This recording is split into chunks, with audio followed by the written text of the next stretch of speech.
Bertrand Favier. Le troisième cours que je vais vous traiter traitera du développement du membre. Nous verrons tout d'abord le descriptif du développement du membre dans l'espèce humaine, donc aussi bien le bras que la jambe, donc les deux membres dans l'espèce humaine.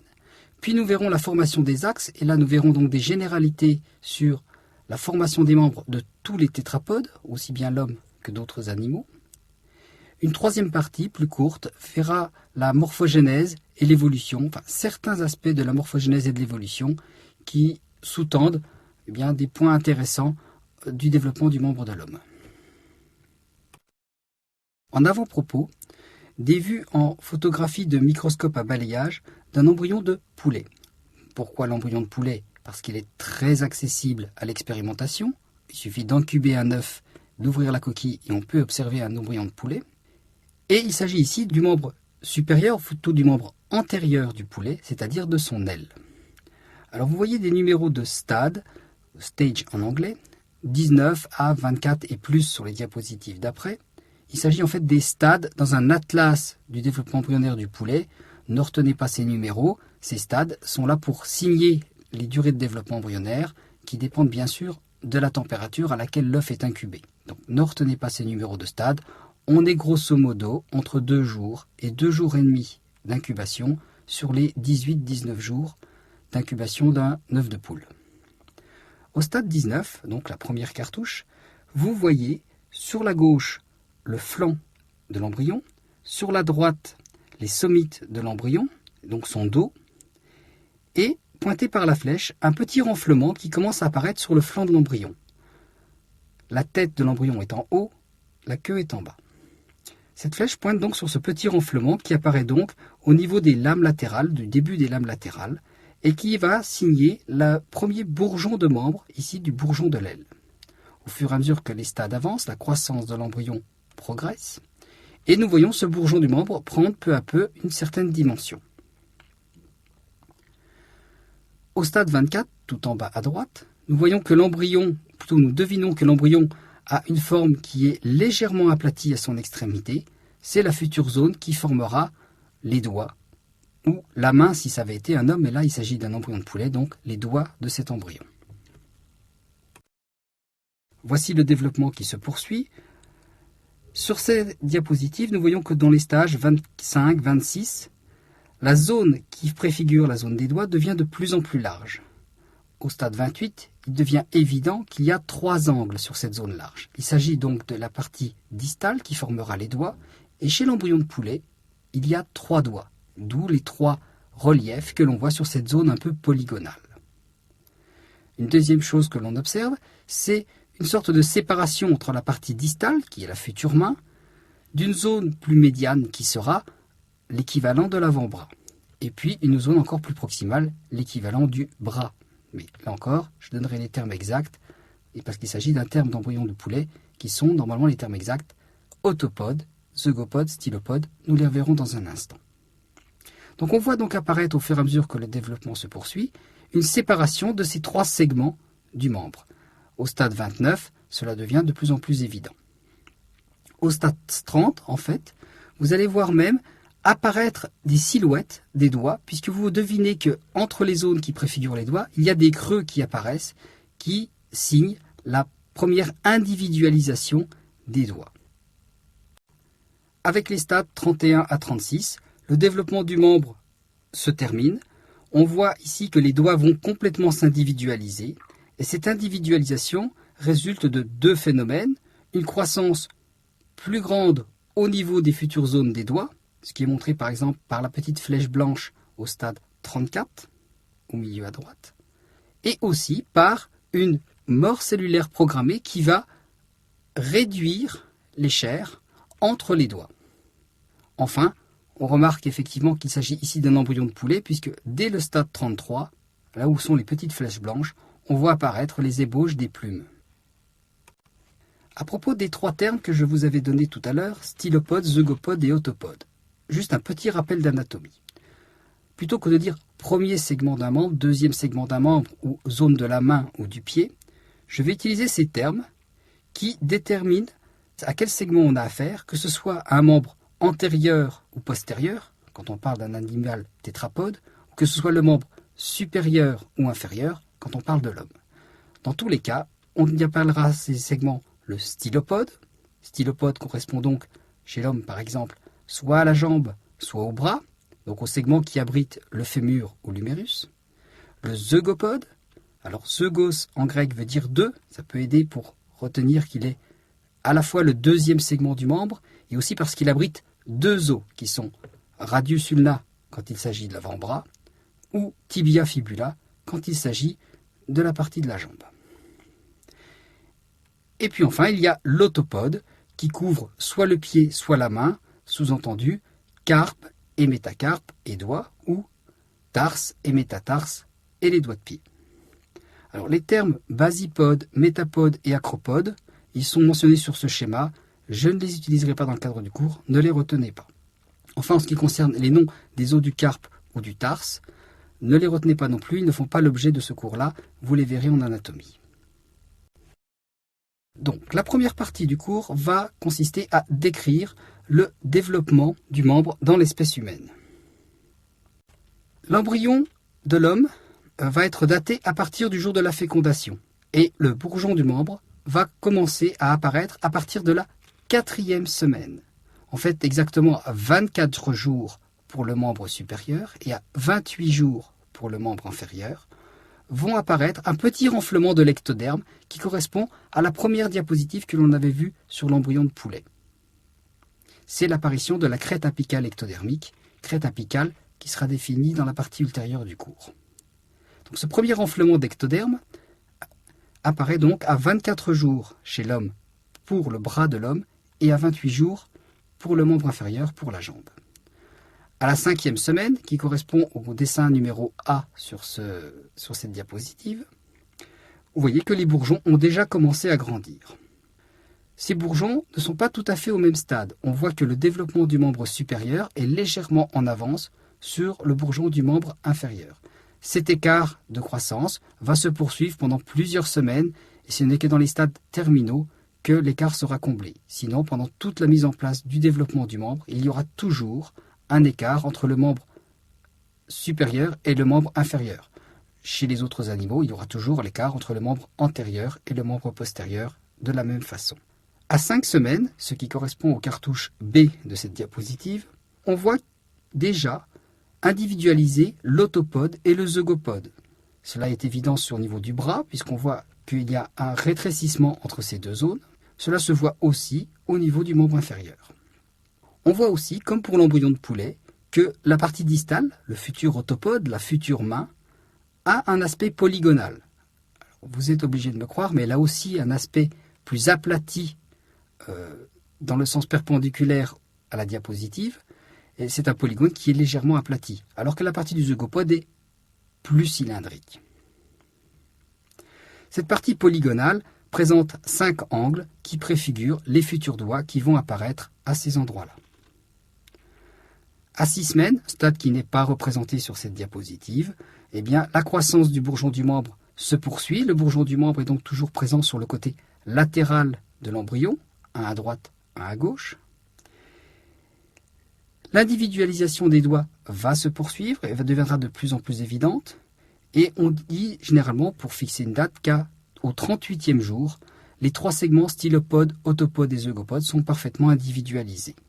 Enfin, à 7 semaines et 8 semaines, qui correspondent aux cartouches C de cette diapositive, les membres sont parfaitement visibles. Ils ont une morphologie qui rappelle beaucoup plus la morphologie de l'enfant qui va naître. Et l'on voit aussi que la position des membres a changé. C'est-à-dire que les membres ne sont plus dans une position simplement latérale, mais ils ont tourné pour se retrouver dans une position plus parasagittale et avoir la morphologie que l'on connaît avec le coude dirigé vers le bas, le genou dirigé vers le haut. À 56 jours, à la fin de la 8e semaine, les mains se rejoignent sur le plan médian du ventre de l'embryon et les doigts peuvent se toucher.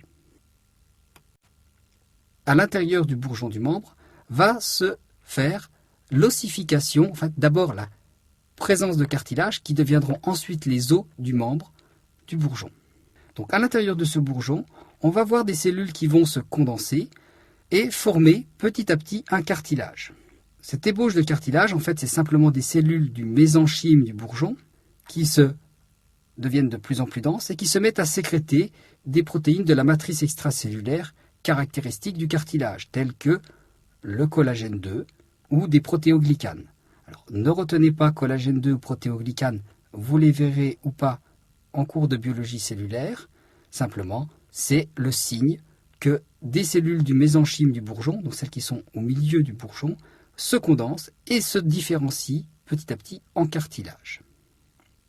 La première ébauche de cartilage à apparaître vers la 5e semaine dans le cartouche A, c'est celle du fémur ou de l'humérus si on était sur un membre antérieur. Puis on voit apparaître les ébauches du tibia et du péroné et la séquence se poursuit selon une progression proximo-distale, c'est-à-dire d'abord des ébauches du stylopode, puis les ébauches des os du zygopode, puis carpe ou métacarpe, etc., jusqu'à l'extrémité de l'acropode.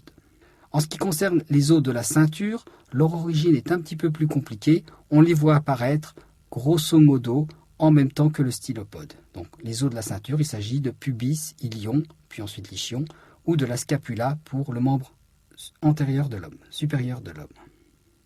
Donc cette séquence est donc d'abord stylopode, puis le zygopode, puis l'autopode. Et on voit en C qu'à la 7e semaine, eh bien, les ébauches de tous les os sont pratiquement présentes. Et les dernières ébauches sont celles des dernières phalanges. Phalanges, phalangines, phalangètes, ce sont les phalangètes dont les ébauches apparaissent en dernier. Pendant que les cartilages apparaissent, ils vont aussi commencer à s'ossifier. Là encore, l'ossification va se faire progressivement selon un axe proximo-distal, d'abord le stylopode, puis le zygopode, puis l'autopode. Cela va se produire de la 7e à la 12e semaine, donc selon que l'on parle du stylopode ou de l'autopode. Selon que l'on parle du membre antérieur ou du membre postérieur, il y aura aussi un léger retard du membre postérieur. Et l'ossification va se faire donc de façon encondrale, c'est-à-dire que c'est au sein de ces ébauches cartilagineuses que vont apparaître des centres d'ossification primaires. Il n'y a pas une ossification encondrale pour tous les os, en particulier les os de la ceinture, comme par exemple la scapula, ne passe pas par un stade d'ébauche cartilagineuse, mais c'est directement le mésenchyme qui va arriver à un stade d'ossification. Mais en ce qui concerne les os du membre, proprement dit, donc dès qu'on parle du stylopode, zygopode, puis autopode, il y a d'abord présence de ces ébauches cartilagineuses, et de la 7e à la 12e semaine, l'ossification va commencer. D'abord par un centre d'ossification primaire. Alors il y a quelques exceptions à cette progression proximo-distale, à savoir que certains os du carpe ou du tarse ne commenceront à s'ossifier qu'après la naissance chez l'homme. Et une autre exception anecdotique, c'est que c'est les deuxièmes phalanges, donc phalanges, phalangines, phalangètes, ce sont les phalangines qui s'ossifieront, qui commenceront à s'ossifier en dernier. Cela est anecdotique, retenez simplement que de la 7e à la 12e semaine, la plupart des os longs du membre vont commencer à s'ossifier selon une progression proximo-distale. Le centre d'ossification primaire va s'étendre et va couvrir toute la diaphyse, c'est-à-dire la majeure partie du fût osseux de chaque os. Il y aura des centres d'ossification secondaires qui apparaîtront dans la ou dans les épiphyses aux extrémités de chaque os. On aura donc une ossification de l'épiphyse qui se fera avec un petit peu de retard. L'ossification va concerner la totalité du futur os qui va véritablement à ce moment-là devenir un os, mais il va persister du cartilage entre les zones de l'épiphyse et de la diaphyse. Ce cartilage s'appelle le cartilage de conjugaison. Autour du cartilage de conjugaison, il y aura des divisions cellulaires au sein du cartilage qui vont permettre la croissance. La croissance est plus forte au niveau de la diaphyse, l'os grandit plus le long du fût osseux que la diaphyse qui va grandir en taille mais peu en longueur. Donc la croissance sera plus forte en ce qui concerne le cartilage de conjugaison du côté de la diaphyse. C'est là que la multiplication des cellules sera la plus active. Elle sera beaucoup moins active du côté de l'épiphyse. Alors il y a une ou deux épiphyses selon les os du membre. Une autre chose à savoir en ce qui concerne l'ossification des membres de l'homme ou de tous les tétrapodes, c'est que c'est un phénomène donc extrêmement régulé dans le temps. C'est-à-dire qu'avec un atlas et une radiographie, on pourra déterminer l'âge d'un individu tant qu'il n'a pas fini sa croissance. Avec une radiographie, parce que les rayons X sont arrêtés par les os et beaucoup moins par les cartilages, ce qui permettra de savoir quels os sont ossifiés et jusqu'à quel degré. Et un atlas nous permettra de dater l'âge d'un enfant, puisqu'en général, les êtres humains, avant leur croissance, s'appellent des enfants. Et l'âge d'un enfant sera directement lisible sur une radiographie grâce à un atlas. Bien sûr, s'il y a des pathologies associées, du rachitisme ou des mauvaises nutritions, ce développement pourra être perturbé, mais en absence de ces grosses pathologies, vous pourrez compléter l'état civil qui pourrait être déficient avec une simple radiographie de la main et du pied d'un enfant. Tellement le développement osseux est bien régulé et calibré dans chaque espèce. C'est valable chez l'homme, c'est valable aussi chez d'autres espèces. Et on a pu établir des atlas qui permettent de dater des individus en croissance. Un membre, ce n'est pas seulement des os, il faut aussi des muscles et des tendons. Les muscles et les tendons qui vont avec vont provenir des myotomes. Alors les myotomes dérivent des somites. Les somites, comme vous le verrez dans un autre cours d'embryologie, ce sont des masses de mésoderme qui sont para-axiales de chaque côté de la corde. Ces masses de somites, qui sont présentes tout le long de l'axe antéro-postérieur d'un vertébré, sont segmentés, et seuls certains segments vont donner les muscles qui vont coloniser les bourgeons des membres, ceux qui sont à la même hauteur, bien sûr. Alors je ne vous demande pas de retenir quels sont les somites qui vont participer, lesquels ne participeront pas, mais là aussi c'est assez codifié, et c'est assez précis. À l'échelle des somites, de chaque somite se séparera en, grosso modo, un myotome et un dermatome. Il y a aussi l'autre partie sclérotome dont je ne parle pas. Et vous voyez sur cette diapositive que le myotome, c'est la partie, grosso modo, ventrale du somite. Du myotome des somites concernés, c'est-à-dire des somites qui sont à la hauteur des membres, vont essaimer des cellules qui vont coloniser les bourgeons du membre. Ces cellules vont constituer deux masses musculaires, une dorsale, une ventrale, c'est-à-dire plus dorsale par rapport à l'axe principal du mésenchyme, le mésenchyme étant cette zone qui était déjà présente dans le bourgeon du membre et qui commence en certains endroits à se condenser en cartilage. Du côté dorsal, une masse musculaire dorsale et du côté ventral, une deuxième masse musculaire qui est appelée ventrale. Les anatomistes aiment bien séparer ces deux masses-là parce que les muscles dorsaux, ceux qui proviennent de cette masse musculaire dorsale, auront comme fonction principale des extenseurs, aussi bien de la jambe que du bras, et aussi un rôle de supinateur pour le bras ou d'abducteur pour la jambe.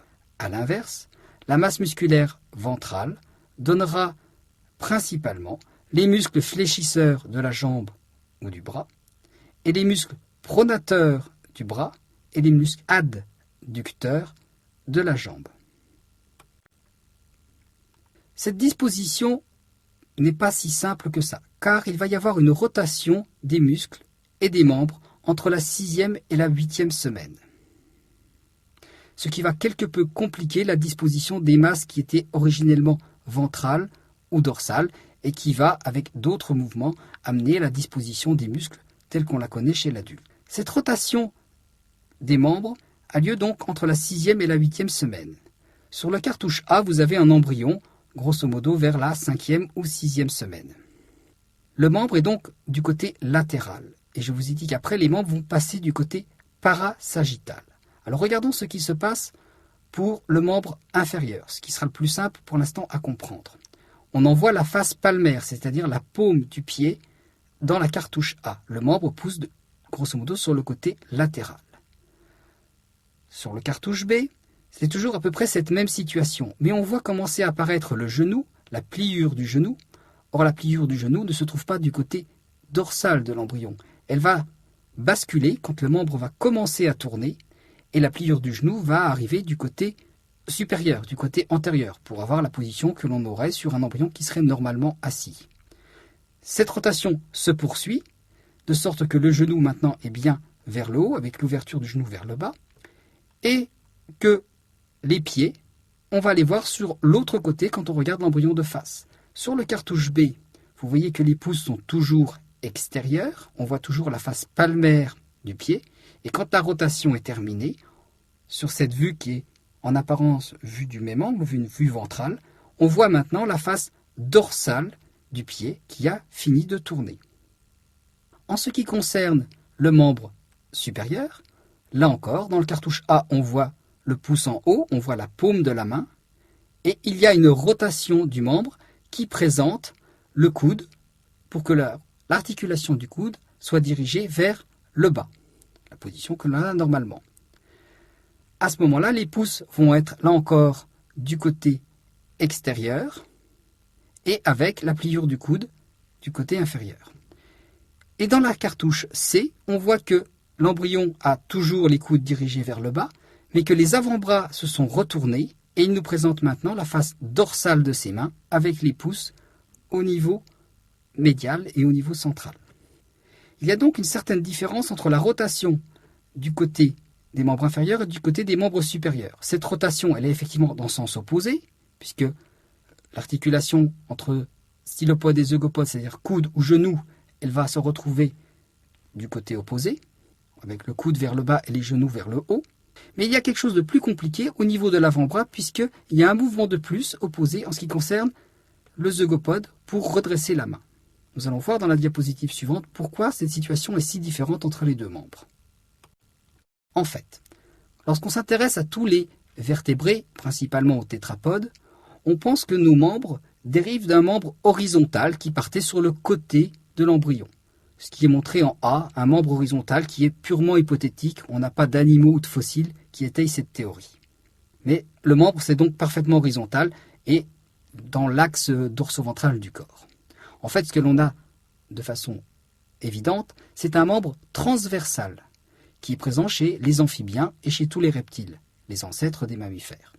Donc, dans ce membre transversal, cela est particulièrement vrai sur la vue en coupe que vous voyez dans le cartouche B, on voit que les membres sont de chaque côté de l'embryon ou de l'adulte, avec une articulation qui est dirigée du côté dorsal.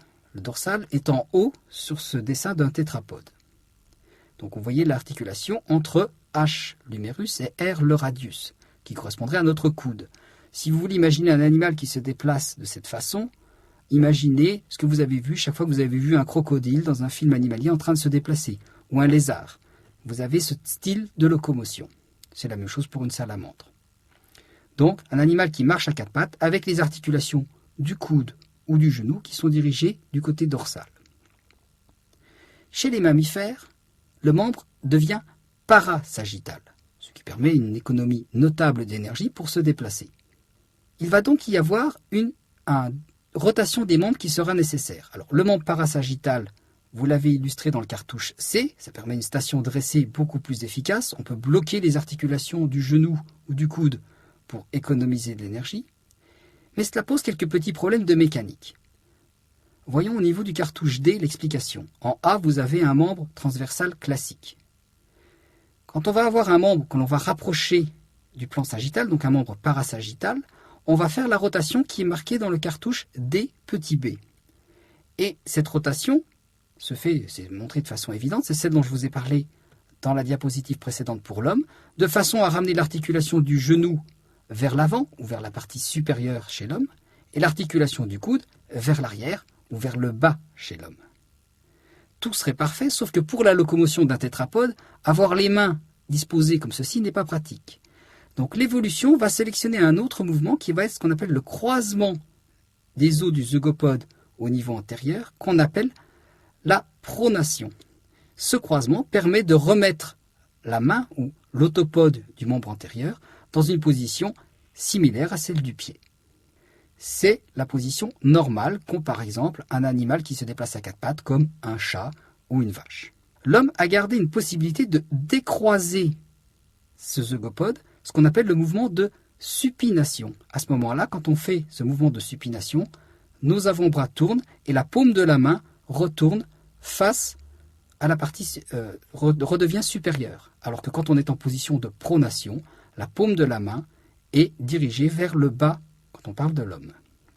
Donc ce mouvement pronation-supination, nous, humains, nous sommes capables de le faire. Tous les mammifères ne sont pas capables de le faire.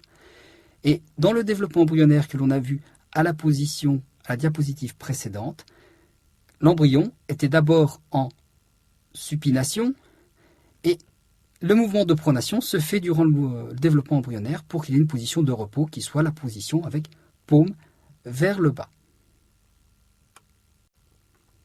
Abordons maintenant le développement des articulations, c'est-à-dire ce qu'il se passe entre deux os.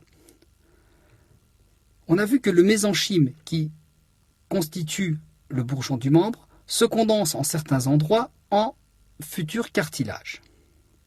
Entre les futures zones de chaque cartilage, ce mésenchyme va développer ce qu'on appelle une interzone ou future zone intercalaire qui va devenir un tissu fibroélastique un petit peu différent.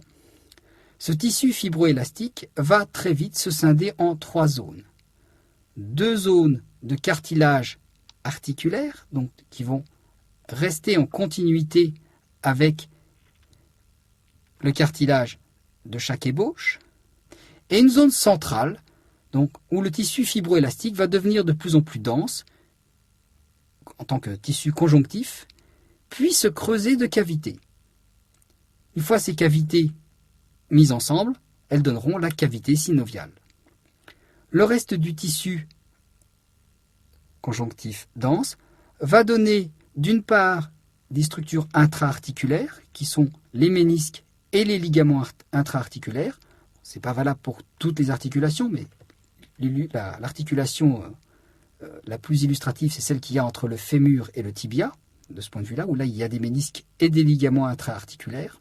Cela donnera aussi, cette zone conjonctive centrale, va donner aussi le tissu synovial qui est juste la petite enveloppe de la cavité synoviale.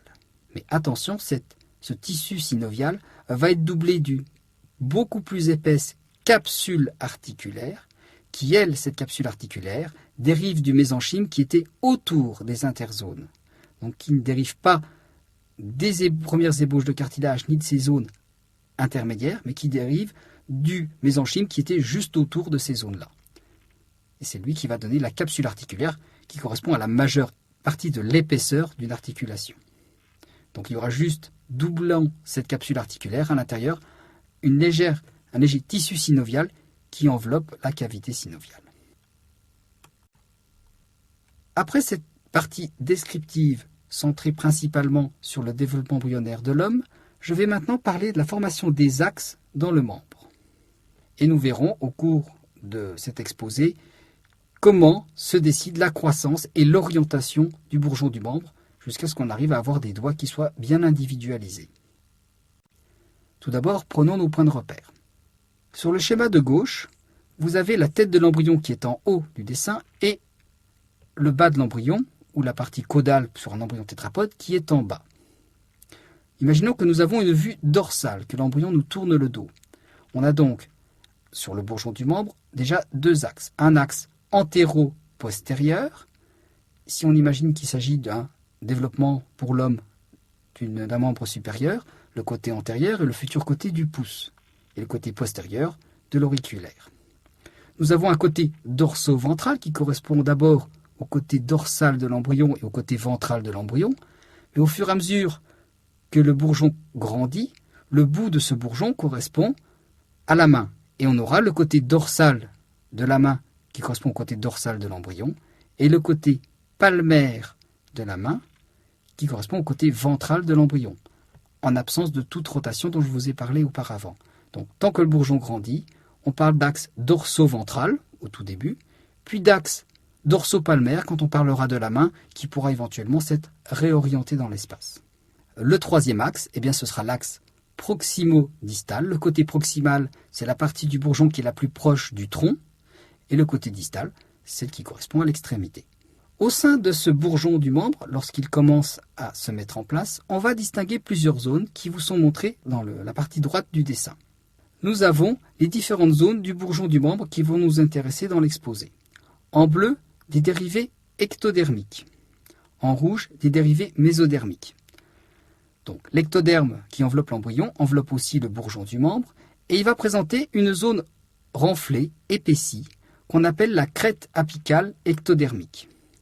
Cette crête apicale ectodermique correspond à l'apex, à la pointe du bourgeon, est présente en arc de cercle le long de l'axe antéro-postérieur. C'est-à-dire que sur ce schéma qui est une vue en coupe, On voit donc la crête apicale ectodermique former un arc de cercle parce que l'on passe par le milieu du bourgeon du membre. Si on était plus dorsal ou plus ventral, on ne verrait pas cette crête apicale ectodermique qui est juste une crête, comme son nom l'indique, orientée selon l'axe antéro-postérieur. Sous la crête apicale ectodermique, il y a des dérivés du mésoderme qu'on appelle dans le bourgeon du membre du mésenchyme, pour montrer que c'est un tissu d'origine mésodermique qui commence à se différencier. C'est au sein de ce mésenchyme que se formeront un petit peu plus tard les ébauches cartilagineuses. Pour l'instant, le bourgeon du membre est montré en simple croissance et j'ai simulé les divisions par des petits points rouges. C'est-à-dire que la division des cellules est beaucoup plus active sous la crête apicale ectodermique que dans la région proximale. Cette zone où les divisions cellulaires sont beaucoup plus présentes s'appelle zone de progression et l'acronyme c'est Progress Zone, c'est PZ, parce que j'utilisais l'acronyme anglais. Dans le mésenchyme du bourgeon du membre, il y a une deuxième zone très particulière qui est la zone d'activité polarisante. Là encore, j'ai mis ZPA à cause de l'acronyme anglais qui est plus souvent rencontré dans toute la littérature. Donc cette zone d'activité polarisante, c'est une zone particulière du mésenchyme, du bourgeon du membre, qui se trouve en région postérieure et qui a des particularités que nous verrons dans quelques diapositives. Tout d'abord, le rôle de la crête apicale ectodermique. Ce que je vais vous présenter sont des expériences qui ont été faites sur des embryons de poulet à cause de la facile accessibilité de cet embryon à l'expérimentation. Elles ont été confirmées par des expériences sur quelques mammifères, principalement de la souris, mais vous devinez que c'est beaucoup plus difficile à faire ce genre d'expérience sur un embryon de mammifère qui se trouve in utero, avec des techniques de culture organotypique. Néanmoins, cela a pu être confirmé pour les mammifères. Donc, sur le poulet, nous allons vous montrer des expériences qui ont été faites sur des embryons au stade 18, 19, 20, 21. Ne retenez toujours pas les numéros, c'est grosso modo les mêmes stades que ceux que je vous ai présentés au début du cours. À ce stade-là, le bourgeon du membre vient juste de commencer à apparaître, c'est-à-dire en fait, la crête apicale ectodermique vient de commencer à apparaître. Et puis la zone de progression joue son rôle, c'est-à-dire que le mésoderme qui est en dessous se transforme en mésenchyme, se multiplie de plus en plus activement et le bourgeon du membre grandit. L'expérience consiste à amputer le bourgeon du membre de la crête apicale ectodermique. On peut le faire très tôt, au stade 18, ou un peu plus tard, au stade 21, donc grosso modo entre 2 jours et 2 jours et demi d'incubation. Si on note la crête apicale ectodermique très tôt, on s'aperçoit que le membre qui va résulter à l'éclosion du poussin sera tronqué et on verra un début de stylopode. Si on découpe la crête apicale ectodermique plus tard, on verra le stylopode complet et une ébauche de zygopode, voire le zygopode complet, voire stylopode zygopode complet et seul l'autopode sera tronqué. Il semble donc que pendant que le bourgeon du membre grandit, c'est d'abord le stylopode qui est mis en place, puis le zygopode, puis l'autopode. C'est-à-dire qu'il y a une progression là aussi proximo-distale qui se fait. Au fur et à mesure que les cellules se divisent dans cette zone de progression, elles se différencient. Mais seules celles qui sont plus dans la zone de progression se différencient. Donc, le bourgeon du membre est très court. Toutes les cellules se divisent. Au fur et à mesure que des cellules se divisent, certaines, par le hasard, restent sous la crête apicale ectodermique et sous son influence, elles continueront à se diviser. D'autres, par le fait du hasard des divisions, se retrouvent peu à peu plus éloignées de la crête apicale ectodermique et se retrouvent du côté proximal de cette zone. De ce côté proximal, eh bien, on va d'abord mettre en place le stylopode, c'est-à-dire que les cellules vont être induites à devenir d'abord le stylopode. Si à ce moment-là, on note la crête apicale ectodermique, la situation restera à ce stade-là, il n'y aura qu'une ébauche de stylopode et pas de zygopode. Si on laisse la crête apicale ectodermique jouer son rôle plus longtemps, la zone de progression continue de se diviser, par exemple dans les stades 19 ou 20, et on aura d'autres cellules qui seront laissées aussi pour compte le long de l'axe proximo-distal et qui pourront commencer à mettre en place le zygopode, puis la partie plus lointaine du zygopode et enfin l'autopode. Donc le modèle est donc que la crête apicale ectodermique, c'est elle qui favorise cette zone de division, cette zone de progression. Et c'est cette zone de progression qui met en place progressivement les structures du bourgeon du membre. c'est à peu près la même chose que si vous imaginez un méristème apical sur une plante qui est en train de grandir. Au fur et à mesure que ce méristème, les cellules s'y divisent, eh bien il met en place un tronc, puis des rameaux, puis des feuilles, etc. Donc là, de la même façon, on a sous l'influence de la crête apicale ectodermique une zone de progression où les cellules se divisent, et au fur et à mesure que des cellules sont laissées derrière cette zone de progression, elles mettent en place d'abord le stylopode, puis le zygopode, puis l'autopode. On sait maintenant qu'au niveau de la crête apicale ectodermique, sont sécrétés des facteurs de croissance qui sont responsables de cet état de fait, c'est-à-dire de la division de la zone de progression. Ces facteurs de croissance sont principalement FGF4, FGF8 et aussi FGF2. Ne retenez pas les numéros, retenez simplement que ce sont des facteurs de croissance de la famille des FGF pour Fibroblast Growth Factor, facteur de croissance des fibroblastes, donc FGF. Mais ne retenez pas les numéros. En ce qui concerne maintenant la zone d'activité polarisante, alors nous allons rester un petit moment sur cette diapositive. Elle explique une expérience très classique de biologie expérimentale qu'on appelle la duplication en miroir de l'autopode. Il s'agit d'expériences qui sont faites sur un embryon de poulet. Alors, en haut au centre, la structure normale de l'aile d'un poulet avec son numérus, radius ulna, et les 3 doigts que j'ai nommés arbitrairement 2, 3, 4, comme le font les autres embryologistes.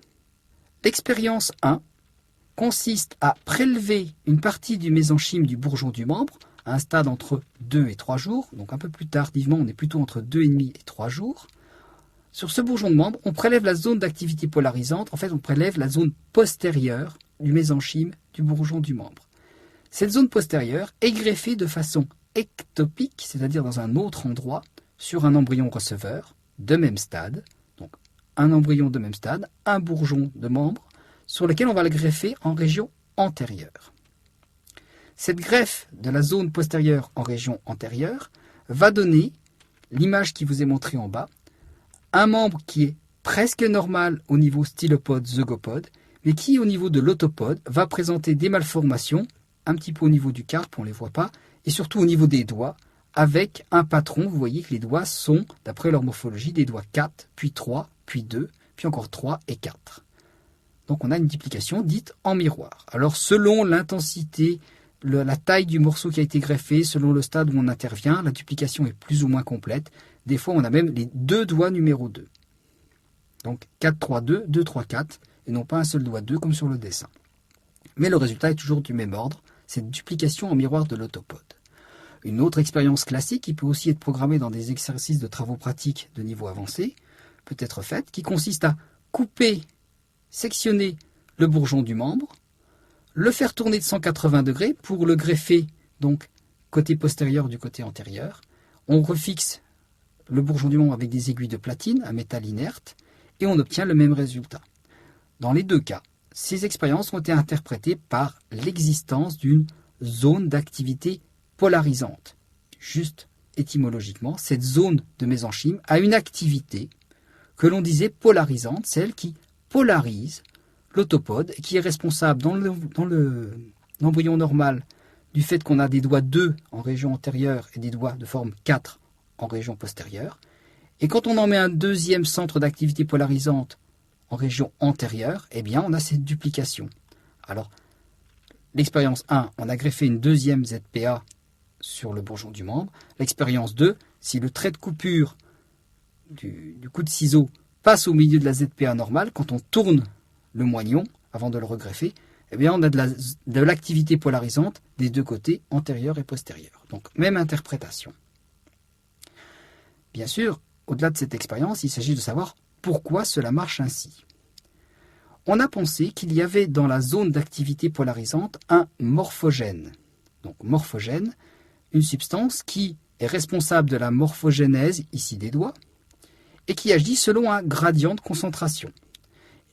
Donc la même chose que bicoïdes et nanos, qui eux sont des vrais morphogènes dans l'embryon de drosophile. Mais ici, on a cherché longtemps quel était le morphogène qui pouvait être responsable. On a pensé le trouver en étudiant l'acide rétinoïque. Alors, pourquoi l'acide rétinoïque? Parce que c'est le métabolite actif de la vitamine A. Et que l'on sait depuis très longtemps que la vitamine A, en très forte quantité, très forte quantité, devient tératogène chez tous les mammifères, et que si on arrive, et c'est très difficile, à carencer une femelle de mammifère en vitamine A, elle a aussi des embryons qui sont mal formés.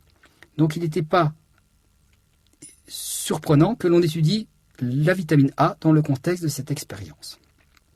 Et effectivement, on s'est aperçu de la chose suivante, c'est l'expérience numéro 3, que si on greffe une bille poreuse, de toute petite taille, bien sûr, on est inférieur au millimètre, qui a été trempée dans une solution saturée en acide rétinoïque, si on greffe cette petite bille en région antérieure, là où on aurait pu greffer une ZPA, on greffe une bille d'acide rétinoïque, on obtient le même résultat que l'expérience numéro 1, c'est-à-dire une duplication au miroir de l'autopode. On a donc pensé qu'on avait là le principe actif de la ZPA, de l'activité polarisante, et que ce principe actif, l'acide rétinoïque, agissait selon un morphogène. Explication de ce que l'on entend par « agit comme un morphogène ». Voyons ce qui est dessiné en rouge en haut à gauche.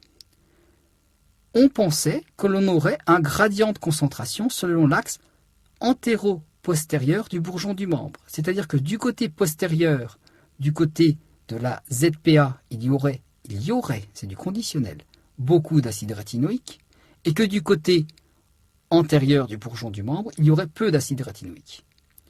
Puis ensuite, le mésenchyme du bourgeon du membre interpréterait, ça fait beaucoup de conditionnels, cette concentration d'acide rétinoïque pour faire du côté postérieur un doigt qui aurait la forme d'un doigt 4 avec seulement 2 phalanges, enfin un métacarpe et une phalange chez les oiseaux. Une concentration intermédiaire dicterait que l'on fasse un doigt 3 et une concentration faible, un doigt 2.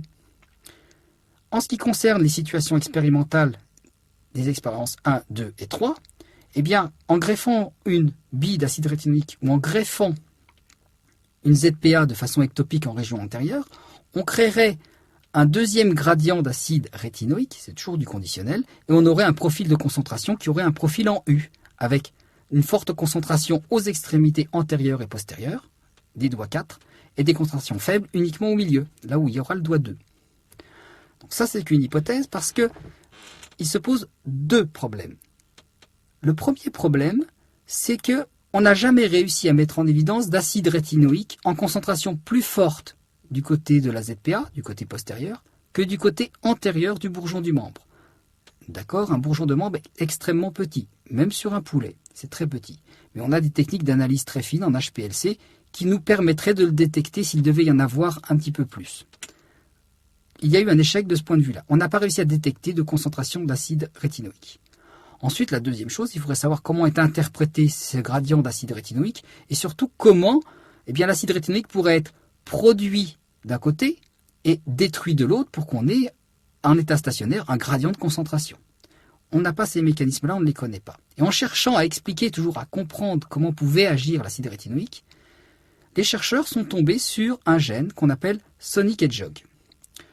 Sonic hedgehog, c'est un homologue du gène hedgehog qui veut dire hérisson, qui est un gène de drosophile, et il a 3 homologues chez les mammifères, et chez les oiseaux, et chez tous les tétrapodes. L'homologue sonic hedgehog est un gène extrêmement important en embryologie. Je vous en parle à ce moment-là, mais sachez que si vous continuez à étudier l'embryologie, vous en entendrez parler dans beaucoup de systèmes et à différents stades du développement des embryons, que ce soit des embryons de poulet ou des embryons de l'homme. Dans le bourgeon du membre, on s'est aperçu que le gène sonic hedgehog était exprimé dans le mésenchyme uniquement dans cette région postérieure qui s'appelle la ZPA. Il restait donc à prouver que c'était bien là le principe actif de la zone, de l'activité polarisante de cette zone-là, et cela a été fait en greffant de façon ectopique des cellules qui ont été manipulées génétiquement pour surexprimer sonic hedgehog. Sonic hedgehog est un facteur de croissance, donc ce gène code pour un peptide qui sera sécrété à l'extérieur des cellules et qui va jouer son rôle de signalisation comme un facteur de croissance. Donc quand on greffe des cellules qui expriment sonic hedgehog de façon ectopique, on les greffe en région antérieure, eh bien on obtient encore une duplication en miroir de l'autopode. Si on prend des billes imprégnées de la protéine sonic hedgehog et qu'on les greffe aussi, on obtient le même résultat, une duplication en miroir de l'autopode. Donc là, on a quelque chose qui est vraiment endogène, quelque chose qui est réellement exprimé par la zone d'activité polarisante et qui joue le même rôle qu'elle quand on la greffe de façon ectopique. C'est-à-dire que greffer une zone d'activité polarisante de façon ectopique ou greffer des billes qui contiennent simplement du sonic hedgehog, on a le même effet. Est-ce que ça fait pour autant un sonic hedgehog amorphogène? Il resterait à comprendre si effectivement sonic hedgehog agit selon un gradient de concentration. Et là, malheureusement, on achoppe, puisque l'acide rétinoïque, c'était une substance qui était soluble un petit peu dans l'eau et très bien dans les lipides, donc elle pouvait traverser les cellules. Sonic hedgehog, c'est une protéine, elle n'est pas liposoluble, donc elle est sécrétée à l'extérieur des cellules, mais son pouvoir, son rayon d'action va s'arrêter à quelques cellules de là, elle va diffuser dans l'espace intercellulaire. On sait maintenant que ça va à quelques cellules de distance, mais pas plus. Donc le relais est pris par les cellules qui reçoivent à leur surface du sonic hedgehog, qu'ils traduisent en un signal intracellulaire qui se mettent à sécréter d'autres facteurs de croissance et qui vont signaler quelque chose aux cellules voisines, etc.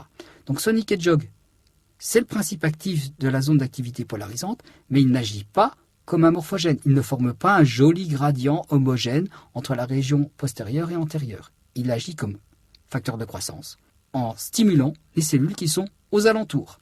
Comment ces cellules aux alentours prennent le relais pour signaler aux cellules qui sont après, ça c'est l'objet de recherche actuellement. On a des nombreuses pistes au niveau des gènes de la famille des BMP ou des gènes de la famille des Wnt, mais ne le retenez pas, ça c'est l'objet de recherche actuellement. Nous allons maintenant nous intéresser à pourquoi est-ce qu'il y a 2 bras et 2 jambes chez l'homme, pourquoi est-ce que tous les tétrapodes n'ont que 4 membres. La question corollaire, c'est à quelle hauteur, selon l'axe antéro-postérieur, se forment ces 2 crêtes apicales ectodermiques, enfin 2 à droite et 2 à gauche, qui vont mettre en place les bourgeons des membres. On s'est aperçu que les crêtes apicales ectodermiques se formaient à cause de l'action du mésoderme des lames latérales qui étaient juste en dessous. En fait, on a à certains niveaux de l'axe antéro-postérieur le mésoderme qui possède une activité qui permet d'induire la formation de crêtes apicales ectodermiques. L'expérience qui est montrée à gauche montre que on peut soit greffer le mésoderme de la future zone de l'aile de façon ectopique quelque part, ou mimer leur action par une simple bille imprégnée du facteur de croissance FGF8. L'explication est donc que le mésoderme va sécréter du FGF8 à cet endroit-là et va induire l'ectoderme qui est au-dessus à devenir une crête apicale ectodermique. Si on greffe en région intermédiaire, par exemple entre l'ébauche de la patte et l'ébauche de l'aile, une bille imprégnée de FGF8 ou du mésoderme des lames latérales qui provient des 2 régions normalement qui donnent des membres, on obtient un 3e membre de ce côté-là. Selon que l'on va greffer cette bille ou ce bourgeon de membre plus près de l'aile ou plus près de la patte, le 3e membre qui va se développer aura une morphologie d'aile ou une morphologie de patte. Reprenons l'expression de FGF8. FGF8 est d'abord exprimé dans le mésoderme des lames latérales, aux futurs endroits où il y aura des ailes et des pattes ou un bras et une jambe chez l'embryon de l'homme. Et là, il s'agit d'un embryon de poulet qui est montré en photo. Sur la photographie de gauche, sur un embryon de poulet avant ces stades où le bourgeon du membre apparaît, on voit l'expression de FGF8 sous la forme d'une zone colorée en bleu. C'est dû à la méthode de mise en révélation des ARN messagers pour ce gène. Donc FGF8 s'exprime dans le mésoderme, au niveau des lames latérales. On a un agrandissement avec des couleurs qui sont déformées dans la cartouche du centre.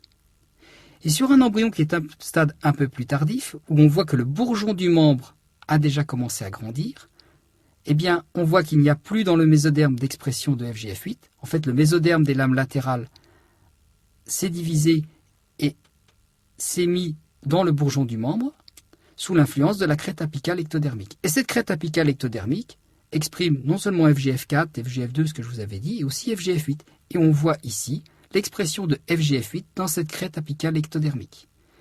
Il y a donc en quelque sorte un relais qui est fait entre tout d'abord le mésoderme des lames latérales qui exprime FGF8.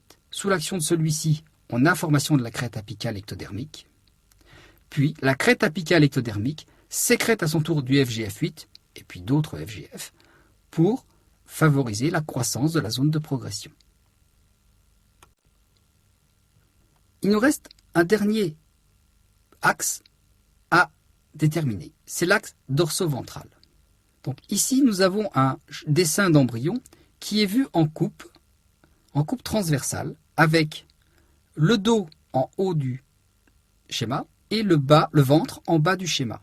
Nous avons donc une coupe transversale et nous voyons ici le centre de l'embryon, le côté du tronc à gauche, et le futur côté distal du bourgeon du membre sur la droite.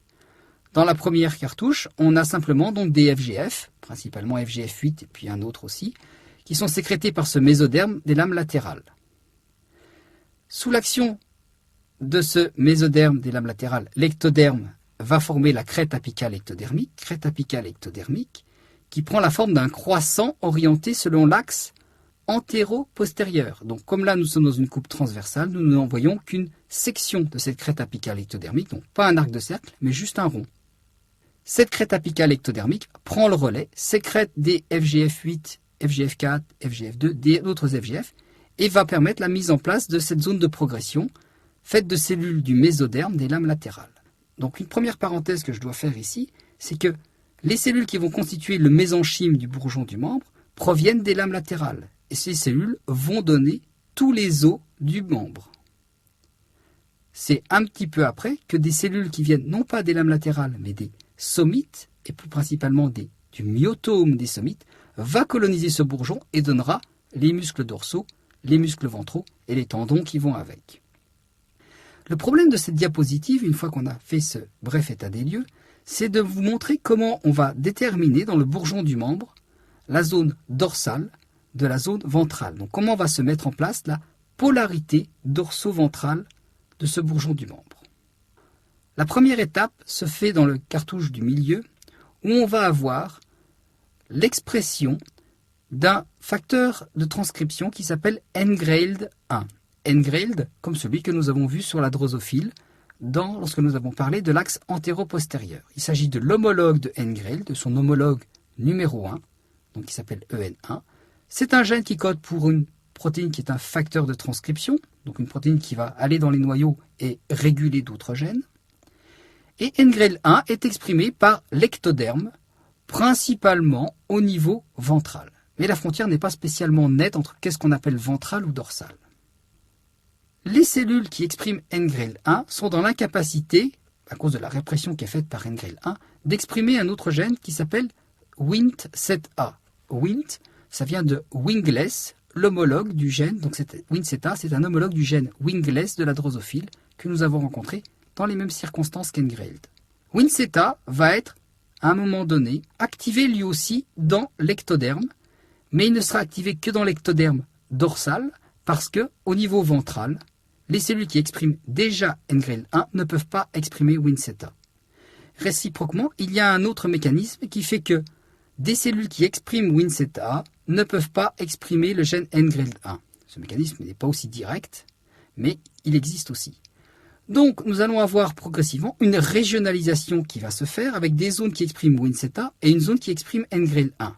La frontière entre les deux, que j'ai crayonnée en brun, va se mettre à exprimer des gènes qui sont spécialisés pour faire des frontières, et on va avoir à la fin une frontière très nette entre une zone qui exprime NGRAIL1 qui deviendra la zone ventrale et la zone dorsale de l'ectoderme qui exprimera Wnt7a. On retrouve donc ici deux protagonistes qu'on avait vus chez la drosophile.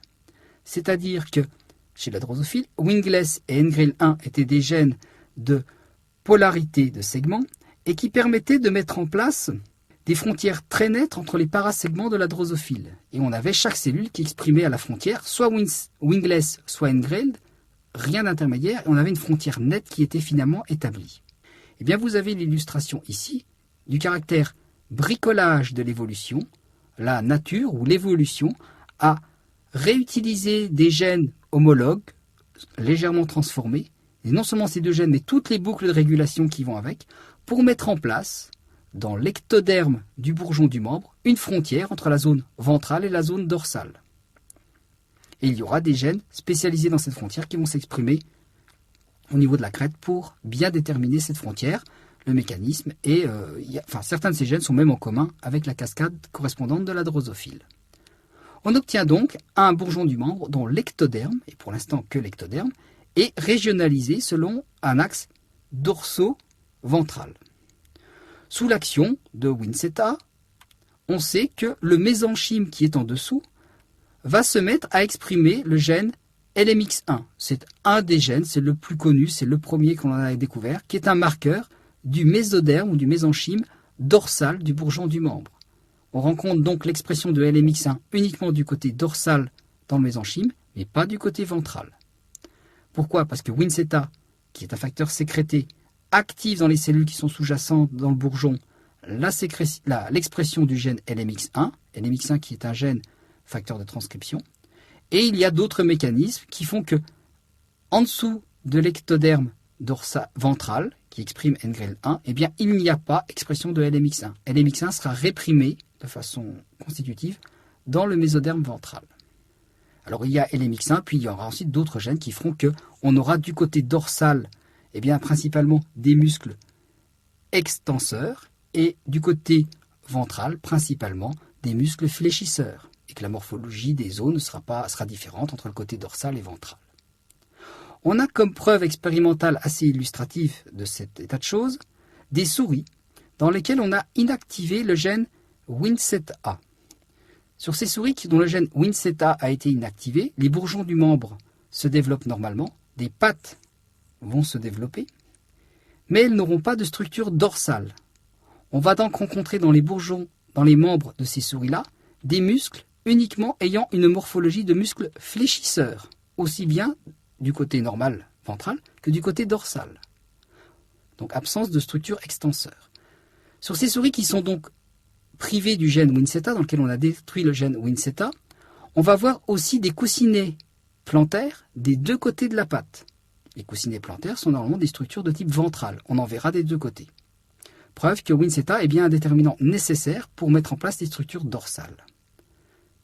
Sur les souris dont le gène NGREL1 a été inactivé, c'est l'exemple opposé, eh bien on ne verra que des structures de type dorsal. Elles ont perdu leur déterminant ventral qui était nécessaire. Le bourgeon du membre va se développer, des pattes vont devenir, mais les muscles à l'intérieur seront uniquement des muscles de type extenseur. Et on verra même les griffes, qui normalement ne sont présentes que du côté dorsal, eh bien on les verra avoir leur base faire le tour du doigt, ce qui signifie qu'il n'y a plus de structure ventrale, il n'y aura plus de coussinets plantaires. Donc uniquement des structures de type dorsal sur ces bourgeons de membres de souris dont le gène NGREL1 a été inactivé. Donc NGREL1, c'est bien un déterminant nécessaire pour mettre en place des structures ventrales dans le bourgeon du membre. Troisième partie du cours, nous allons parler de quelques mécanismes de morphogénèse et faire des généralités sur l'évolution de la morphologie du membre. La morphogénèse, j'entends par là des mécanismes qui vont permettre, à partir de la formation des axes dans le bourgeon du membre, qui sont des mécanismes en commun à la souris, à l'homme et au poulet, à arriver à la morphologie qui est propre à chaque espèce. Le premier exemple de mécanisme morphogénétique dont je vais vous parler est l'apoptose. En fait, ce n'est pas tout à fait le premier, puisque je vous ai parlé, par exemple, qu'il y avait des bourgeons, dans les bourgeons de membres, se formaient des os à partir de cartilage. Le fait qu'il y ait des cellules du mésenchyme qui se condensent, qui deviennent des cartilages, puis qu'ensuite on ait une ossification, que les cartilages de croissance permettent la croissance des cartilages, principalement du côté diaphyse, tout ça c'est un mécanisme de morphogénèse, ça permet de mettre en place la forme des os. Un autre mécanisme dont je dois vous parler, c'est cette apoptose. Pour que les doigts s'individualisent, il faut non seulement qu'il y ait des doigts qui grandissent, mais il faut que la zone qui est entre les doigts, à partir de la palette que formait l'autopode sur l'embryon, il faut que les zones interdigitées disparaissent. Le moyen par lequel elles disparaissent, c'est une mort cellulaire programmée des cellules qui se trouvent entre les futurs doigts. Par exemple, sur un embryon de poulet. C'est la ligne du bas. Nous avons le bourgeon du membre qui grandit et nous voyons à la troisième image que entre les futurs doigts, il y a des zones interdigitées qui vont lancer des programmes de mort cellulaire pour détruire des tissus entre ces doigts-là et qu'on ait à la fin des doigts qui soient bien individualisés. Là, il s'agit de la patte du poulet, donc le membre postérieur. A l'inverse, qu'est-ce qui se passe sur le canard? Le canard, comme vous le savez tous, c'est un palmipède et entre ses doigts, il subsiste une zone de peau qui lui permet la natation. Au point de vue embryologique, ça veut dire que la zone entre les doigts ne doit pas disparaître et doit rester avec un épiderme et un derme présents entre les doigts. Donc le mécanisme de morphogénèse est sans doute un peu différent entre les deux oiseaux. L'expérience consiste à prendre des cellules d'un bourgeon de pattes de poulet et à les greffer sur un bourgeon de pattes de canard au même moment et au même endroit. Au même moment, c'est-à-dire à un même stade de développement embryonnaire. Si on intervient suffisamment tôt, les cellules que l'on prélève chez le poulet vont s'intégrer dans le bourgeon du canard et vont se développer tout à fait normalement et participer, par exemple, à la palmure des doigts. Si on intervient trop tard, on prend des cellules qui sont déjà en mort cellulaire programmée, effectivement, elles continuent de mourir et la greffe échoue. Plus intéressant si on intervient entre ces deux moments-là, un moment où les cellules ont l'air morphologiquement normales, mais juste avant qu'ils deviennent trop tard. Ces cellules ont l'air morphologiquement normales, elles n'ont pas commencé l'apoptose, leur ADN est parfaitement intègre. Donc la mort cellulaire programmée n'est pas commencée. On les greffe sur la même zone équivalente d'une patte de canard au stade équivalent de développement embryonnaire. Ces cellules sont donc au milieu de cellules qui vont participer à la palmure de la patte, et pourtant ces cellules qui viennent du poulet vont, peu de temps après, rentrer dans un programme de mort cellulaire programmée. Elles avaient déjà été induites, elles avaient déjà été programmées à entrer en apoptose. Donc l'apoptose, c'est bien un processus qui peut être programmé par l'environnement dans l'embryon de poulet. Les cellules intègrent ce programme et le déclenchent un tout petit peu après, où on est intervenu avant. On les met dans un environnement normal, mais c'est trop tard, ces cellules ont été induites à rentrer en apoptose. Elles rentrent en apoptose. Donc l'apoptose, c'est un mécanisme qui sert aussi à l'embryon pour sa morphogénèse. Il ne s'agit pas seulement de faire grandir le bourgeon du membre, il s'agit aussi d'élaguer, d'enlever des zones grâce à cette mort cellulaire programmée que vous avez vue en biologie cellulaire ou que vous allez voir en biologie cellulaire. En ce qui concerne la formation des os, pourquoi est-ce que le poulet a 3 doigts? Pourquoi est-ce que l'homme en a 5? C'est un vaste problème d'évolution et les gens s'y sont attachés en parlant d'un archétype, c'est-à-dire que l'on descend tous d'un premier tétrapode qui serait un amphibien qui est sorti des eaux, à partir des premiers poissons. Et on s'est aperçu que généralement tous les tétrapodes avaient 5 doigts ou moins, un océlos ou stylopode, 2 os ou zeugopodes, etc. On en a donc conçu un schéma que je vous avais présenté au début du cours, qui était un archétype, arché pour ancien et type pour idéal, un archétype, un idéal de membre chiridien, donc membre à 5 doigts, qui était celui des, ou qui serait celui des premiers tétrapodes, et puis qui aurait évolué jusqu'à donner celui de l'homme, avec une petite modification ici sur le nombre d'os au niveau du carpe, ou celui des oiseaux avec une grosse réduction des os du carpe et seulement 3 doigts pour les oiseaux. Mais à comparer ainsi l'anatomie des animaux adultes, on avait de gros problèmes pour déterminer qui était l'homologue de quoi et pour comprendre comment se marchait l'évolution. Schubin et Alberch, en étudiant des embryons de tétrapodes, ont proposé une autre alternative qui consistait à non pas comparer les adultes, mais à comparer comment se faisait le développement embryonnaire des membres de tous les tétrapodes. Comment se mettaient en place ces ébauches de cartilage selon cette fameuse séquence proximo-distale dont je vous ai parlé. La progression proximo-distale est la règle depuis les amphibiens jusqu'aux mammifères et aux oiseaux. Mais il y a des petites subtilités. Ils se sont aperçus, en particulier sur tous les embryons d'amphibiens et de reptiles, que la séquence d'apparition était très particulière. Il y avait certes une première ébauche, celle du stylopode, humérus ou fémur. Puis distalement à cette ébauche se formaient 2 ébauches. Il y avait donc une bifurcation. Mais ils se sont aperçus que distalement au radius, on n'avait jamais de bifurcation, alors qu'il y en avait une distalement à l'ulna. Et en regardant dans les os du carpe, et là c'était un petit peu plus difficile, un petit peu plus subtil, cette règle-là se poursuit. C'est-à-dire qu'il n'y a qu'un seul axe sur lequel les ébauches donnent distalement 2 ébauches. Il n'y a qu'un seul axe qui se bifurque. Tous les rameaux qui partent n'ont plus de bifurcation. Et toutes les bifurcations ont lieu du côté antérieur du bourgeon du membre. Ils ont donc dit que chez tous les embryons, en tout cas ceux qu'ils arrivaient à observer facilement selon ce point de vue-là, c'est-à-dire amphibiens et reptiles, il y avait un axe principal qu'ils ont appelé l'axe métaptérygien, méta pour principal et ptérygien parce qu'il vient de la nageoire. Ptérygien, c'est la nageoire, il vient de la nageoire des poissons qui sont à l'origine des tétrapodes. Cet axe métaptérygien passe par un os important qui est l'humérus, d'accord, l'ulna. Et là, c'est un scoop parce que généralement, chez tous les animaux, le radius est plus gros que l'ulna. Mais ils ont dit que du point de vue embryologique, c'est l'ulna qui est le plus important. Puis l'os qui est au bout de l'ulna, etc. jusqu'à cette arche qui est la deuxième rangée des carpes. Donc cet axe principal donne lieu, de débauche cartilagineuse, donne lieu à des bifurcations qui se font toujours du côté antérieur. La première bifurcation donne le radius. Sur les bifurcations, il peut y avoir différents os qui se mettent en place, un os distalement au radius, etc. Et ces bifurcations sont donc toutes du côté antérieur. Sauf pour les doigts. Et les doigts correspondent à des bifurcations qui, elles, sont faites de l'autre côté, des bifurcations qu'on appellera donc du côté postérieur, du côté post-axial. Donc, Shubin et Albert se sont aperçus qu'il y avait une sorte de règle, on ne parle pas encore de mécanisme, mais de règle selon laquelle apparaissent les ébauches de cartilage chez les amphibiens, chez les reptiles, c'est net, on le voit. Chez les hommes, par exemple, c'est beaucoup plus difficile à voir cette progression-là, et chez tous les mammifères et tous les oiseaux, c'est beaucoup plus difficile à voir. Mais on va partir du postulat que le mécanisme a peut-être été modifié, mais qu'à la base, il reste le même, et que l'ordre dans lequel se forment les ébauches de cartilage, c'est la règle la théorie qu'ont émise Shubin et Albert, c'est-à-dire celle d'un axe principal qui serait dérivé de la nageoire principale des poissons. Le long de cet axe principal ont lieu des bifurcations préaxiales, par exemple pour mettre en place en avant le radius, en avant de l'ulna, puis les os du carpe, etc. L'axe principal passe donc par le stylopode, puis l'ulna, puis l'arche des carpes distaux, ou l'arche des tarses distaux, si on est au niveau du membre postérieur. Et il y a des bifurcations post-axiales uniquement au niveau des doigts.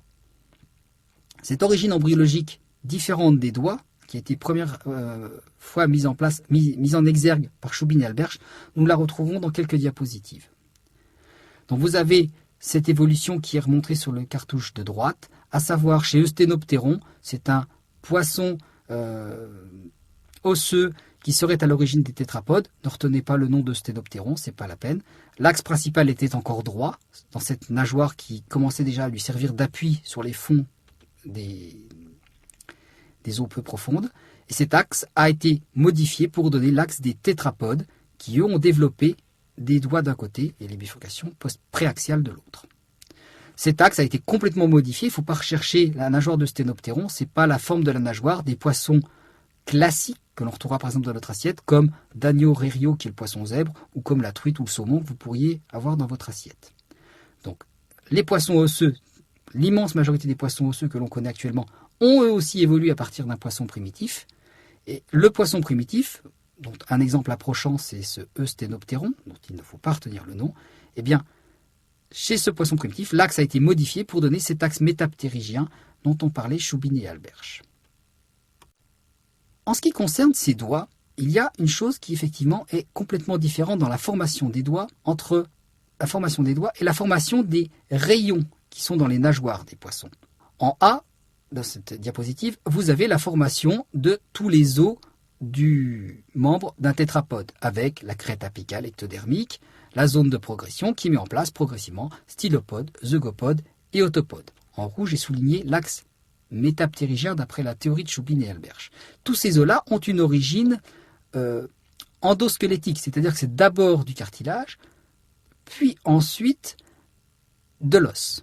Chez un poisson osseux actuel, il y a aussi une crête apicale ectodermique et une zone de progression. Mais l'existence de la crête apicale ectodermique est assez courte. On considère qu'une première partie du développement de la nageoire. Après, le relais est pris par un repli ectodermique qui est orienté à 90 degrés par rapport à la crête apicale ectodermique. C'est pour ça que là, on le voit en coupe, alors qu'on voyait la crête apicale comme un croissant. Donc chez les poissons, la zone de progression est active au tout début, puis ensuite elle cesse d'être active. Il y a un repli ectodermique qui se fait, et dans ce repli ectodermique, dans le derme de ce repli, se fait une ossification dermique, mettant en place un squelette qu'on appelle un squelette dermique. C'est le même type de formation que pour l'os de la scapula chez nous. Et donc dans ce squelette dermique, c'est ce squelette dermique qui va donner les rayons osseux des nageoires. Donc on voit que d'un point de vue histologique et aussi embryologique, il n'y a pas d'homologie entre les doigts de nos mains et les doigts de tous les tétrapodes et les rayons osseux des nageoires des poissons. Deuxième point qui montre la différence entre les doigts et les nageoires. nous allons voir un troisième point qui sera confirmé par les gènes homéotiques très bientôt. Je vous avais parlé de la nature qui était une bricoleuse qui réutilisait par exemple les gènes Wingless et Engreld, du moins leurs homologues, qui étaient présents chez la drosophile, pour faire autre chose dans le bourgeon du membre. De la même façon, les gènes homéotiques, certains gènes homéotiques, sont réutilisés et réexprimés dans le bourgeon du membre. Donc ils servaient à mettre en place l'axe antéro-postérieur des embryons de tous les animaux, et chez les tétrapodes, et chez les poissons aussi, ils sont réexprimés dans le bourgeon du membre qui va donner soit le membre, soit la nageoire. Tout d'abord, OXD9 est le premier à s'exprimer. Quand le bourgeon est très petit, OXD9 s'exprime dans la région postérieure de l'embryon, du bourgeon du membre.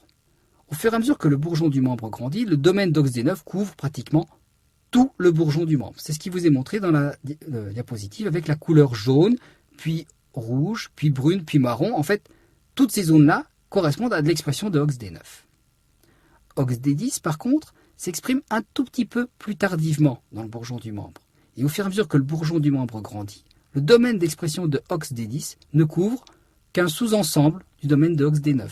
Et vous voyez qu'il est plutôt distal et postérieur par rapport à OXD9. Donc, OXD10 s'exprime partout, sauf dans la zone jaune. Toute la zone orange, rouge, brune et marron, il y a OXD9 et OXD10. Etc. jusqu'à OXD13, qui est en temps le dernier à s'exprimer et dans l'espace le plus restreint au niveau distal et postérieur. Donc quand je regarde à un instant T, les domaines d'expression des 5 gènes D9 à D13, ils s'emboîtent les uns dans les autres comme des poupées russes. C'est ce qui vous est montré dans ce schéma-là. Il s'agit d'une photo à un instant T et on voit que les 5 domaines sont différents. D13 a le domaine le plus restreint et D9 a le domaine le plus grand. D9 s'est exprimé le premier, D13 est le dernier à s'être allumé, entre guillemets. On a donc ici dans le bourgeon du membre, là encore, une règle de collinéarité spatiale et de collinéarité temporelle. Ce n'est pas la même que celle qu'on avait vue en ce qui concerne l'axe antéro-postérieur, mais on a toujours une relation entre le moment où s'exprime un gène homéotique dans le bourgeon du membre et sa position sur le chromosome. Les gènes sont rangés selon l'ordre de leur numéro, c'est comme ça qu'on les a nommés, 9, 10, 11, 12, 13. Et dans l'espace, eh bien, celui qui a le domaine le plus grand, c'est D9. Celui qui a le domaine le plus petit, c'est D13. Et dans le temps, il y a aussi cette collinéarité, puisque D9 a été le premier à être exprimé par le bourgeon du membre, et D13 le dernier. Donc il y a une collinéarité spatiale et temporelle entre la position sur le chromosome et l'expression dans le bourgeon du membre. Maintenant, est-ce que les gènes homéogènes s'expriment dans le bourgeon du membre seulement pour faire joli ou par accident, ou est-ce qu'ils ont un véritable rôle? Eh bien, nous allons voir dans l'expérience qui est décrite ici, ce qui se passe sur l'expression des homéogènes quand on fait une duplication en miroir de l'autopode. Les dessins les plus à gauche. En B et en C, on voit un bourgeon du membre normal, on a redéfini les axes antéro-postérieurs, proximo-distal.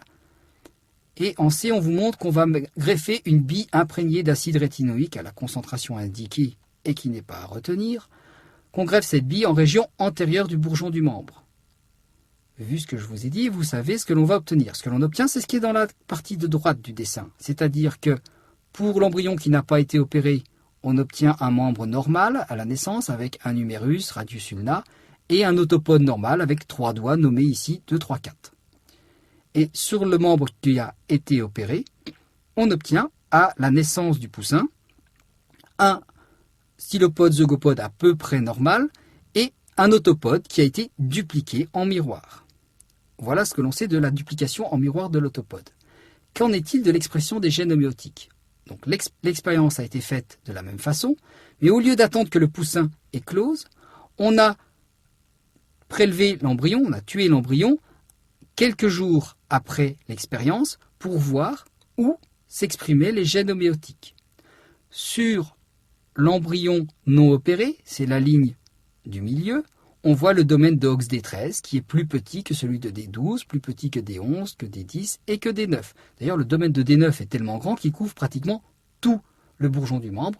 Ça correspond en éclaté au schéma qui avait été donné à la diapositive précédente, avec les domaines qui sont progressivement de plus en plus petits pour D13 et centrés du côté distal et postérieur. Si on greffe une bille d'acide rétinoïque de façon ectopique en région antérieure, mais c'est la même chose si on fait une greffe de billes imprégnées de Sonic Hedgehog ou toute autre expérience qui permet de créer une activité polarisante en région antérieure. À chaque fois, on obtient une duplication aussi du domaine d'expression des gènes homéotiques. Alors pour D9, 2 fois la totalité, ça vous fait toujours la totalité du bourgeon du membre, mais à partir de D10 puis jusqu'à D13, on voit bien que ce patron normal a été dupliqué en miroir. Quand on fait une expérience de duplication en miroir qui donne des malformations des doigts, ces gènes homéotiques ont aussi un patron d'expression perturbé, ce qui suggère que ce sont vraiment des acteurs de cette malformation.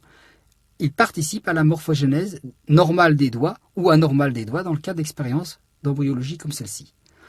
Il y a d'autres expériences qui corroborent ce que je viens de dire, c'est-à-dire que vraiment les gènes homéotiques agissent sur la morphogénèse des doigts. On a su exprimer les gènes homéotiques tout seul, sans passer par la greffe de ZPA. On a obtenu des duplications, pas aussi fortes, mais on en a obtenu aussi.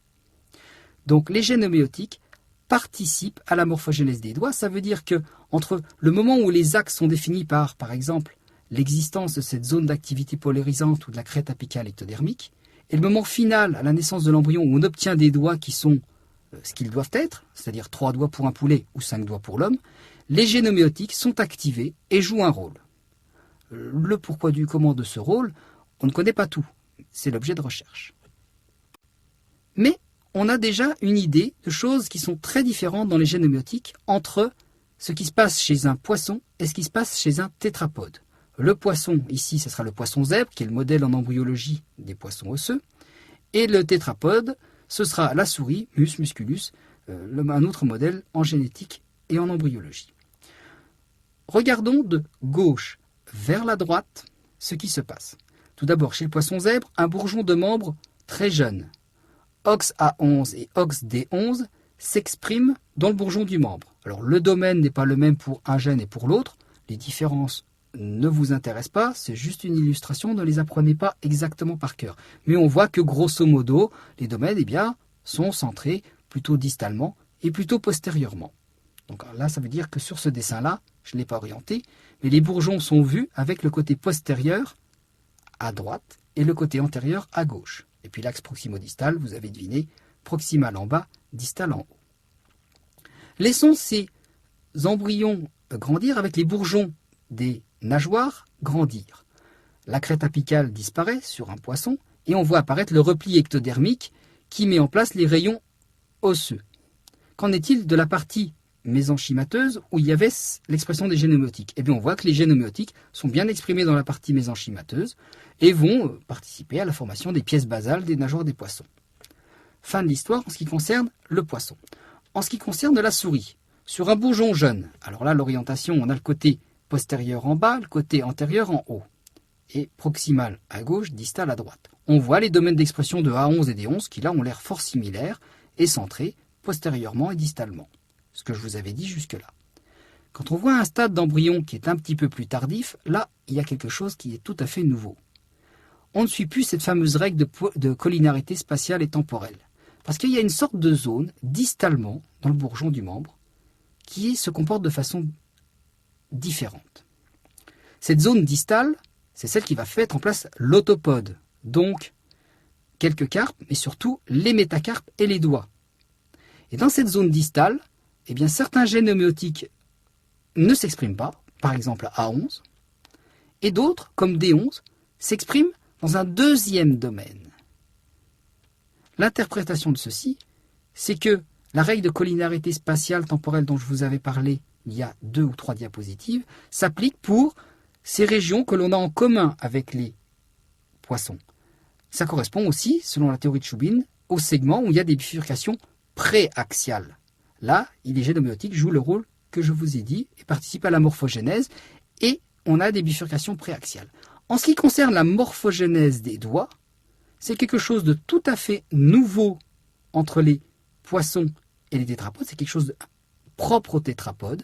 Dans cette région-là, les gènes homéotiques soit ne s'expriment pas, soit sont recrutés à nouveau et ont un deuxième domaine d'expression. Et là, ils participent, puisque c'est ce qu'on a vu avec la duplication en miroir, effectivement, à la morphogénèse de l'autopode. Mais l'autopode, visiblement, c'est une deuxième région à part.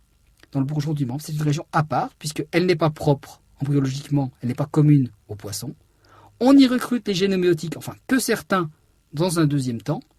Et puis, d'un point de vue règle, ou ce que l'on observe dans la formation des ébauches, eh bien, c'est des bifurcations préaxiales tant qu'on est dans stylopodes, zeugopodes, et ce sont des bifurcations post-axiales pour les doigts. Donc le mécanisme est nettement différent.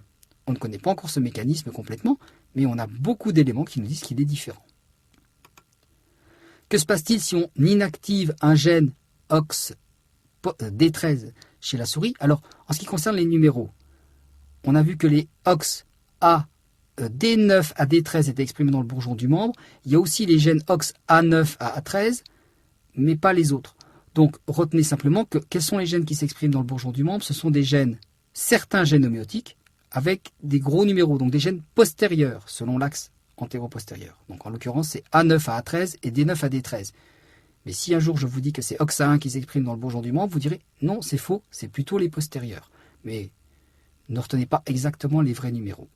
En ce qui concerne ceux qui s'expriment dans la zone qui va devenir les doigts, alors il y a par exemple D11, mais pas à 11, il y a aussi D13 qui s'expriment.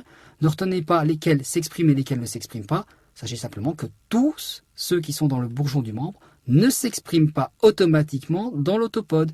Seuls certains sont gardés dans l'autopode, sont réutilisés dans l'autopode. Seuls certains. En l'occurrence, OXD13. OXD13, quand on inactive ce gène sur les souris, qu'est-ce que l'on observe? Vous avez ici des squelettes de souriceaux nouveau-nés. Le cartilage a été colorié en bleu, les os ont été coloriés en rouge. Vous avez à gauche l'ossification normale d'un souriceau nouveau-né à sa naissance, c'est-à-dire quelques heures après la naissance. Alors, ce qui n'est pas en bleu et qui se devine, c'est du cartilage qui n'a pas été bien coloré parce que le colorant ne peut pas diffuser parfaitement. Donc, imaginez que tout ce qui n'est pas rouge intense, c'est du cartilage, que ce soit vraiment bleu ou que ce soit légèrement rosé. En ce qui concerne le squelette de la souris mutante, on voit quelques différences. Cela peut paraître anodin. Par exemple, on voit qu'au niveau des phalangines, eh bien, la partie ossifiée est un petit peu plus réduite. On voit au niveau du doigt numéro 5 qu'il y a un segment qui manque. Ça peut paraître anodin, sauf que je vous ai dit que chez l'homme et chez tous les tétrapodes, y compris la souris, le patron d'ossification est extrêmement régulé et qu'il n'est pas différent ou très très peu différent d'un individu à l'autre. Donc les variations que l'on voit là sont quelque chose de reproductif et de significatif. On a des retards localisés de l'ossification. Le malheur, c'est que si on inactive d'autres gènes homéotiques, à ce moment-là, il y a carrément des doigts complets qui disparaissent. Mais on voit qu'en touchant les gènes homéotiques, on touche à la morphogénèse et à la séquence d'ossification des os, du carpe ou des doigts. Et ça, c'est probablement, là c'est qu'une hypothèse, un moteur par lequel l'évolution nous a permis de passer, par exemple, du membre de l'homme avec 5 doigts à un membre à 3 doigts pour le poulet ou un seul doigt pour le cheval. On n'en a que des hypothèses, mais c'est vraiment des candidats pour expliquer l'évolution. Enfin, je n'ai pas fait jusqu'à présent dans le cadre de ce cours d'application sur la pathologie, les malformations qu'il peut y avoir en embryologie humaine. Je fais juste une exception ici parce que les gènes homéotiques, on a eu beaucoup de mal à les étudier parce qu'il fallait créer les mutants. On n'avait pas de mutants naturels ni chez les souris ni chez les oiseaux, le poulet. Et on n'en avait pas non plus chez l'homme de malade qui a été déficient pour une maladie génétique humaine liée à un gène OX. Sauf que, très très tardivement, on a enfin découvert une maladie indienne où il y avait une mutation du gène uniquement OXD13. Donc, ce qui réillustre de façon peut-être plus flagrante que le retard d'ossification chez la souris, mais chez les humains, donc dans la famille humaine que l'on a trouvée, où le gène OXD13 était muté, il y a des malformations des doigts, c'est des polydactylies et avec fusion des os. Donc sein pour fusion et polydactylie pour présence de plusieurs doigts, de doigts surnuméraires. Donc là, en l'occurrence, vous voyez des mains où vous avez des fusions des doigts. Voilà, donc pour montrer que le gène OXD13 intervient bien réellement dans la formation des doigts, on en a les deux preuves ici. Voilà, ainsi se termine ce cours sur la morphogénèse du membre de l'homme et des tétrapodes. Je vous remercie de votre attention.